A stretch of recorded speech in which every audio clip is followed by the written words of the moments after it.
Bonjour à toutes et à tous et bienvenue sur ma chaîne Arwa. Alors aujourd'hui, comme vous pouvez le voir et à la demande de plusieurs personnes, je vous fais la pastilla au poisson à la marocaine, donc marocaine puisque c'est un plat typiquement marocain.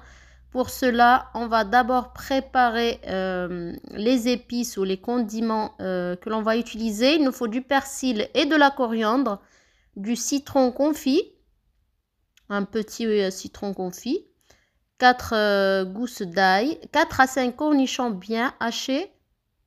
On ne met pas d'olive dans une pastilla normalement.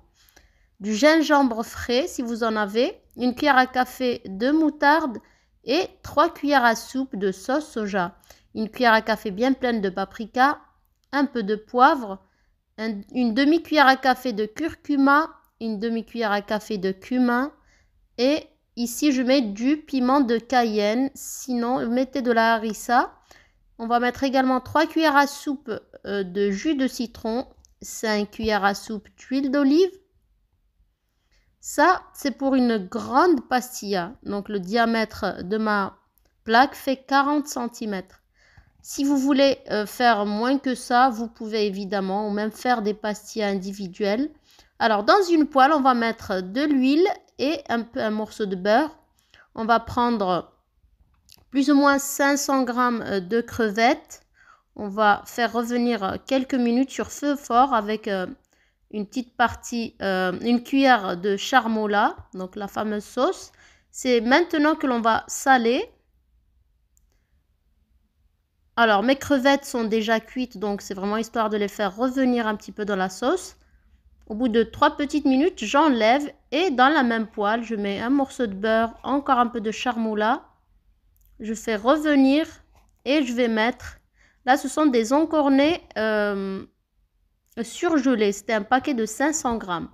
Alors pour les crevettes, il faut acheter 1,5 kg à peu près pour obtenir 600 voire 700 g de crevettes décortiquées. On va saler et on fait revenir grand maximum 4 à 5 minutes. Sinon, ça devient caoutchouteux.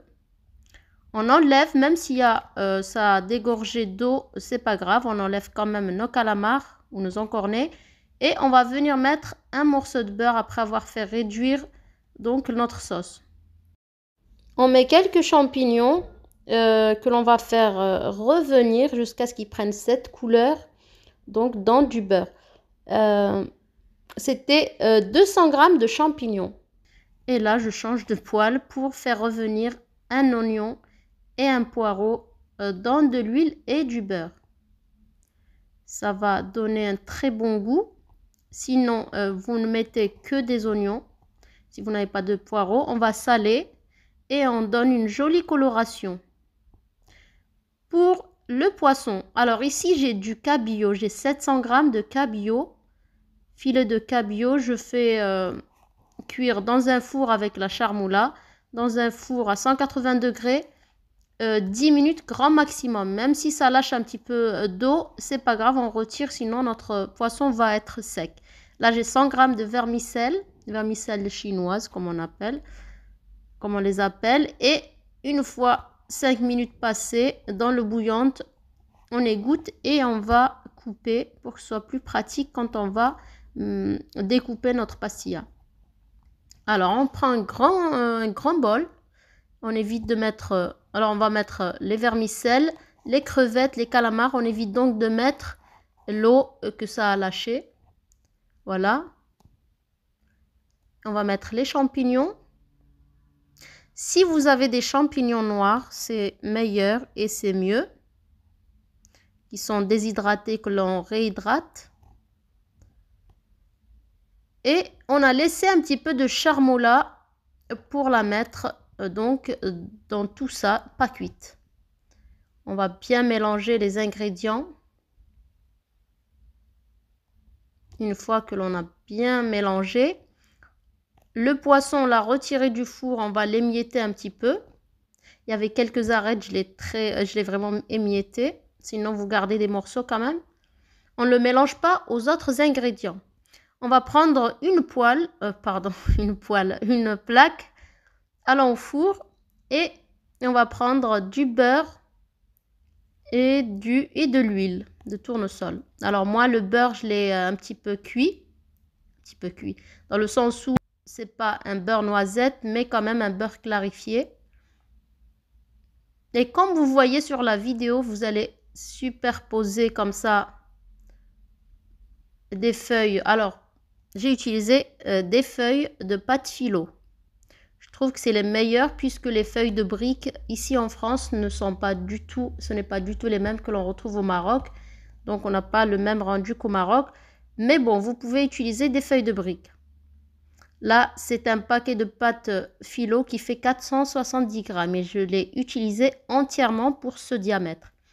Donc voilà, vous alternez donc les couches de pâte philo, vous mettez du beurre et de l'huile. Il y a des personnes qui ne travaillent qu'avec l'huile. Moi, j'aime bien mettre les deux. Vous mettez la moitié de votre mélange de tout à l'heure de vermicelle, de crevettes et d'encornet. Vous les mettez en dessous, vous les répartissez bien. Vous mettez votre poisson, donc le cabillaud. Pour ma part, vous pouvez mettre du colin, évidemment, n'importe quel poisson à chair blanche. Et puis, vous recouvrez de restant du premier mélange. Vous essayez d'égaliser un petit peu la surface et vous allez commencer à rabattre toutes les feuilles, donc feuilles de brique ou de pâte philo, en vous aidant soit de beurre, soit d'huile, soit des deux. Voilà. La pâte philo, si on ne la travaille pas rapidement, a tendance à sécher. Il ne faut pas avoir peur, ça sèche. Mais une fois que ça cuit, ça donne vraiment un très bon rendu. Et ça croustille beaucoup plus que la pâte, que les feuilles de brique donc qu'on retrouve ici en France. Ensuite, soit vous faites comme moi, vous remettez des feuilles comme ça, histoire et vous les passez d'en dessous. Soit vous avez du mal à travailler la pâte philo. Dans ces cas, vous allez disposer plusieurs feuilles sur le dessus en mettant de l'huile et du beurre. Retournez votre pastilla sur une autre plaque. Ce sera plus facile donc de mettre ces feuilles-là, de les, comment dirais-je, voilà, de les façonner donc de façon plus propre. Une fois le travail terminé, vous retournez une autre fois votre pastilla pour remettre pour avoir le côté bien propre à la surface. Donc ça, si vraiment vous êtes débutant et que vous n'arrivez pas à travailler votre pâte philo, sinon vous faites comme moi. Et n'oubliez donc pas de travailler votre pâte philo avec de l'huile ou du beurre. Sinon, c'est une pâte qui va sécher et qui ne sera pas très croustillante à la cuisson. Ici, j'ai pris le restant de beurre, sinon l'huile. Vous mettez un petit peu de paprika et vous allez badigeonner la surface de votre pastilla. Faites quelques trous comme ça avec votre pic. Et vous enfournez à 180 degrés. Ça m'a pris, donc c'était la chaleur statique, pas tournante. Sinon, vous mettez la chaleur tournante. Je mets tout en bas. Et puis, j'ai cuit pendant 1 heure. Donc, à surveiller. Et là, j'avais oublié d'enlever le papier sulfurisé. Du coup, c'est un petit peu, voilà, vu que c'est de la pâte philo. C'est un petit peu craquelé, mais c'est pas très grave. On cache les petits défauts avec du fromage râpé ou les crevettes, le citron. La décoration, vous faites vraiment au choix. Là, ce sont comment on appelle ça? Du pavot. C'est du pavot, on peut y passer le citron. Vous décorez comme vous souhaitez. Vous présentez votre pastilla vraiment bien chaude. J'espère que la recette vous a plu. Là, je vous montre quand même comment on découpe une grande pastilla pour les personnes qui ont envie d'apprendre. Alors, soit vous avez un couteau qui coupe très bien, un couteau-ci de préférence. J'en ai un, d'ailleurs, je vais l'utiliser après. Mais la plupart commencent la découpe au ciseau. Donc, c'est vraiment plus pratique et vous aurez des morceaux bien propres. Et vous servez avec du citron, évidemment, puisqu'il y a beaucoup de poissons. J'espère que vous allez l'essayer ou du moins en faire des mini ou une petite. Vous adaptez les quantités de poissons histoire de faire une pastilla individuelle. Là, c'est vraiment pour 10 à 12 personnes.